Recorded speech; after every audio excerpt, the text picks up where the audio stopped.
ఈవిడ మొన్న కమ్మవారి పండుగ సంక్రాంతి అని చెప్పి ఇప్పుడు నేనెక్కడ చెప్పాను, నాకేమన్నా అంత సెన్స్ లేదనుకున్నారా? నేనెక్కడ చెప్పాను, నేను చెప్పనే లేదు అంటుంది. మనం ఏమన్నా 90s లో లేకపోతే 60s లో 70s లో ఏమన్నా ఉన్నామా? ఇప్పుడైతే ప్రతి ఒక్కటి రికార్డ్ అవుతుంది. ఏదో పొరపాటు అయిపోయింది, పొరపాటు జరిగింది, క్షమించండి అని చెప్పేది ఎలా ఉంది, మీరే తప్పుగా అర్థం చేసుకున్నారని మనకి చెప్పేది ఎలా ఉంది, ఒకసారి చూడండి. ఏది ఏమైనా కమ్మవారి పండుగ మాత్రం సంక్రాంతి అని చెప్పొచ్చు. ఈ పండుగకి నా కమ్మ ఫ్రెండ్ తెచ్చే కమ్మని పండుగ పప్పలు ప్రత్యేకం అని కాలేజ్ హాస్టల్స్ లో సందడి చేసే కుర్రవాళ్ళు. అందుకే సంక్రాంతి కమ్మవారి ప్రత్యేక పండుగ, రైతుల పండుగ అని చెప్పాను. అలాగే మా తమ్ముళ్ళలో కూడా వీలైతే నేను పక్కన డిస్ప్లే చేపిస్తాను, రైతు కమ్మల పండుగ సంక్రాంతి అని టైటిల్ కూడా ఇచ్చారు మా వాళ్ళు. ఎక్కడ అసలు ఇందులో కమ్మల సంక్రాంతి అని ఉంది?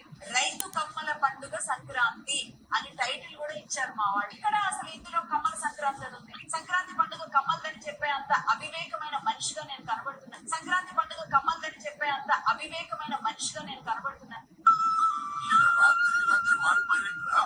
ఏది ఏమైనా ఆమె ఇట్లా చుటికలో మార్చేసింది మాట.